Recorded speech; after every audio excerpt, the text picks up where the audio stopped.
হচ্ছে কৃষক বান্ধব সরকার। আমরা মনে আছে এই যে নির্বাচনের সময় যখন এসেছিলাম তখন আমি বক্তব্যে বলেছিলাম যে বিএনপি সরকার গঠন করতে পারলে আমরা কৃষক ভাইদেরকে কৃষি কার্ড প্রদান করব। আপনারা নিশ্চয়ই সংবাদপত্রে দেখেন যে আমরা কিন্তু এর কাজ শুরু করেছি টাঙ্গাইল থেকে।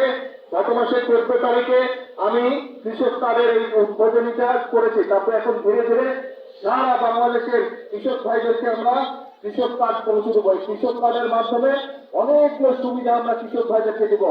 তাদেরকে ঋণের সুবিধা দেব, তাদেরকে সার বীজ কীটনাশকের সুবিধা আমরা সরকার থেকে সরাসরি দিতে পারবো। আর সবচেয়ে বড় যে সুবিধাটা, তারা বছরে 2,500 টাকা পাবে, যেটা দিয়ে তারা নিজেরা কীটনাশক ওষুধ বলেন, বীজ বলেন, এই কাজ এই জিনিসগুলো তারা সরাসরি কিনতে পারবে। সরকার থেকে সরাসরি আমরা তাদেরকে এই অর্থ সাহায্যটা করব কৃষক ভাইদেরকে। এর মধ্যে আপনারা দেখেছেন আমি কিন্তু বলেছিলাম যে বিএনপি সরকার গঠন করতে পারলে কৃষক ভাইদের যাদের 10,000 টাকা পর্যন্ত কৃষি ঋণ ছিল আমরা সুদ সহ সেটা মওকুফ করবো। নির্বাচনের আগে করেছিলাম এটা, কিন্তু নির্বাচনের পরে আমরা 10 দিনের মধ্যে কিন্তু আমাদের কথাটা আমরা রেখেছি। আমরা সরকারের যে 10,000 টাকা পর্যন্ত কৃষি ঋণ ছিল 12 লক্ষ কৃষকের, এই 12 লক্ষ কৃষকের কৃষি ঋণটা আমরা সরকার থেকে মওকুফ করে দিয়েছি সুদ সহ। কাজেই আমরা চাই এই দেশের কৃষক ভাইরা ভালো থাকুক, আমরা চাই গ্রামের মানুষরা ভালো থাকুক, গ্রাম সহ সব মানুষই ভালো থাকুক। কিন্তু যেহেতু বাংলাদেশের অধিকাংশ মানুষ গ্রামে বসবাস করে, মেজরিটি মানুষ গ্রামে বসবাস করে, এই জন্য এই মেজরিটি মানুষ যাতে দেশে ভালো থাকতে পারে সেটি হচ্ছে আমাদের লক্ষ্য, সেটি হচ্ছে আমাদের উদ্দেশ্য। সেই জন্য প্রিয় ভাই বোনেরা, আমরা বলেছিলাম যে আমরা খাল খনন শুরু করব। দেখেন আজকে এই এলাকায় আমরা এই বাসুয়া খাল খননের মাধ্যমে, পুনর্খননের মাধ্যমে খাল খননের কাজ শুরু করলাম। এর মধ্যে দেশের অনেকগুলো জায়গায় প্রায় 60টার মতন জেলায় এর মধ্যে খাল খনন শুরু হয়ে গেছে।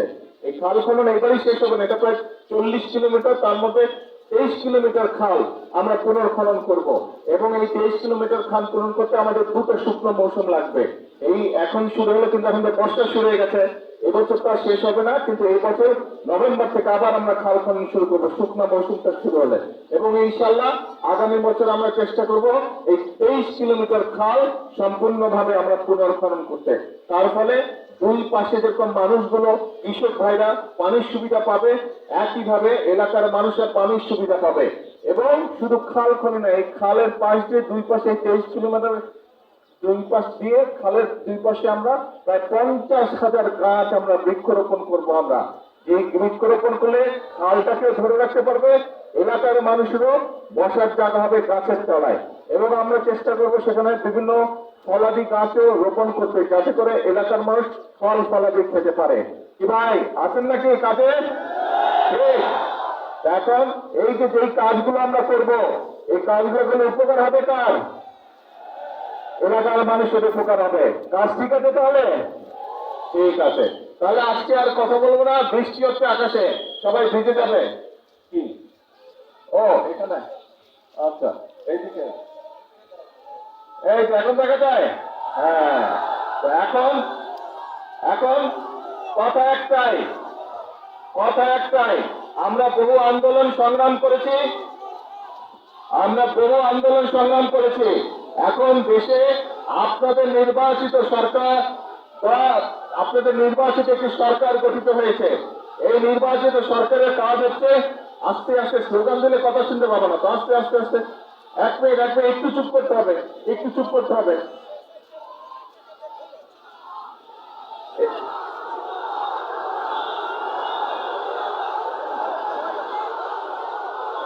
দুলাভাইকে কথা বলতে না দিলে তো দুলাভাই যাবে গিয়া যায়, আমি কথা বলবো না, যাবো। আচ্ছা তাহলে চুপ করতে হবে, কথা বলতে হলে চুপ করতে হবে। আমি কথা বলি তাহলে শ্বশুর বাড়ির লোকজনকে শুনতে হবে কথা, ঠিক আছে? আচ্ছা ঠিক আছে। এখন বাংলাদেশের মানুষ এমন একটি সরকারকে 12 তারিখে নির্বাচনে ভোট দিয়ে সরকার গঠন করেছে, যেই সরকার জনগণের জন্য কাজ করবে। কারণ আমাদের একমাত্র জবাবদিহিতা হচ্ছে এই দেশের মানুষের কাছে, এই দেশের জনগণের কাছে। সেজন্যই আমরা সেই সকল কর্মসূচি পালন করতে চাই, সেই সকল কাজ আমরা করতে চাই যেগুলোতে জনগণের উপকার হবে। সেজন্যই আপনারা দেখেছেন কৃষক কার্ডের কথা যেমন বললাম, আমার মনে আছে আমি ফ্যামিলি কার্ডের কথা বলছিলাম, মনে আছে? সেই ফ্যামিলি কার্ডের কাজও আল্লাহর রহমতে আমরা শুরু করেছি। অনেকে হয়তো বলতে পারেন আমাদের এলাকাতে এখনো পাইনি, ইনশাল্লাহ আপনাদের এলাকাতে সবাই পাবে যারা যারা ফ্যামিলি কার্ড পাবে। একটু সময় লাগবে, কিন্তু আমরা চেষ্টা করবো ইনশাল্লাহ আগামী 5 বছরে সারা দেশের নারীদেরকে, মাদের কাছে এই ফ্যামিলি কার্ড পৌঁছে দিবার। আমরা আপনাদেরকে বলেছিলাম যে ইমাম সাহেব যারা আছে, মুয়াজ্জিন সাহেব যারা আছে, বা অন্য ধর্মের ধর্মী গুরু যারা আছে, তাদের জন্য আমরা সম্মানের ব্যবস্থা করব। সেটার কাজও কিন্তু আমরা শুরু করেছি, সেই কাজটাও শুরু করেছি। আমরা যে সকল প্রতিশ্রুতি দিয়েছিলাম, খাল কাটার কথা বলেছিলাম, খাল কাটার কাজও আমরা শুরু করেছি। কাজেই এখন আমাদের কাজ হচ্ছে কথা কম, কাজ বেশি। এখন কাজ হচ্ছে দেশ গড়ার কাজ করতে হবে। আমরা বলেছিলাম এই একটু আগে এই সিলেট সিটি কর্পোরেশনে একটা অনুষ্ঠান ছিল, সেখানে কয়েকজন বক্তা বলেছে এই সিলেট জেলাতে বা সিলেট এলাকাতে সামগ্রিকভাবে সিলেট বিভাগে নীল কারখানার সংখ্যা কম, ফলে অনেক যুবক ছেলে বেকার হয়ে পড়ে আছে। আমরা নির্বাচনের আগে বলেছিলাম যে দেশে যে সকল কলকারখানা বন্ধ আছে, বিএনপি সরকার গঠন করলে এই কলকারখানাগুলো আমরা চালু করব।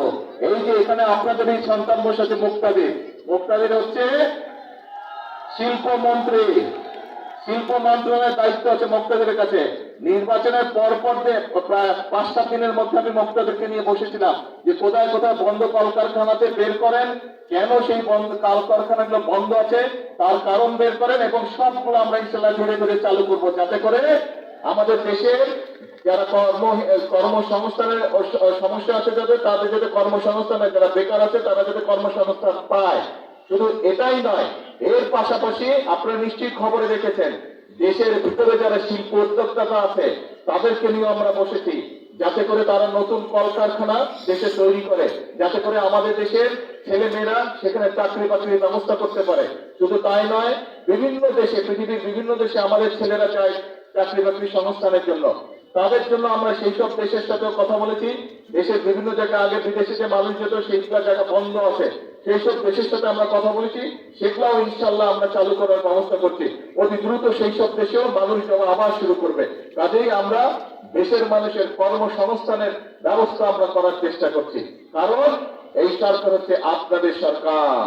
এই সরকারকে আপনারা নির্বাচিত করে ক্ষমতায় পাঠিয়েছেন। কাজে এই সরকারের সবচেয়ে বড় দায়িত্ব হচ্ছে, এই সরকারের 1 নম্বর দায়িত্ব হচ্ছে এই দেশের মানুষের স্বার্থ দেখা। এই সরকারের 1 নম্বর দায়িত্ব হচ্ছে, 1 নম্বর কাজ হচ্ছে এই দেশের মানুষের সমস্যার সমাধান করা। ইনশাআল্লাহ আপনারা যদি আমাদের সাথে থাকেন, আপনারা যদি আমাদের পাশে থাকেন, ইনশাআল্লাহ বাংলাদেশকে আমরা ইনশাআল্লাহ সামনের দিকে এগিয়ে নিয়ে যাব। বাংলাদেশকে অন্য যেগুলো উন্নত দেশ আছে তাদের পাশাপাশি ইনশাআল্লাহ আমরা দাঁড় করাতে সক্ষম হব, আমরা সবাই মিলে যদি কাজ করি। সেই জন্যই আমি সব সময় একটা কথা বলি, আল্লাহ তাআলা বলে দিয়েছেন আমি সেই জাতিকেই সাহায্য করি যারা নিজেদেরকে সাহায্য করে। বলছেন আল্লাহ তাআলা। কাজে আসেন, আমাদের কথা একটাই কথা, সেটা হচ্ছে কাজ, কাজ আর কাজ। সেজন্যই আমরা বলি করব কাজ, তারপরে কি করব কাজ, সবার আগে বাংলাদেশ। আসেন কাজ করব, নিজের দেশকে আমরা নিজেরা ইনশাল্লাহ গড়ে তুলব। বিদেশ নিয়ে গর্ব করব না, আমরা বাংলাদেশ নিয়ে গর্ব করব, আমরা নিজের দেশ নিয়ে গর্ব করব। আল্লাহ হাফেজ। বাংলাদেশ জিন্দাবাদ।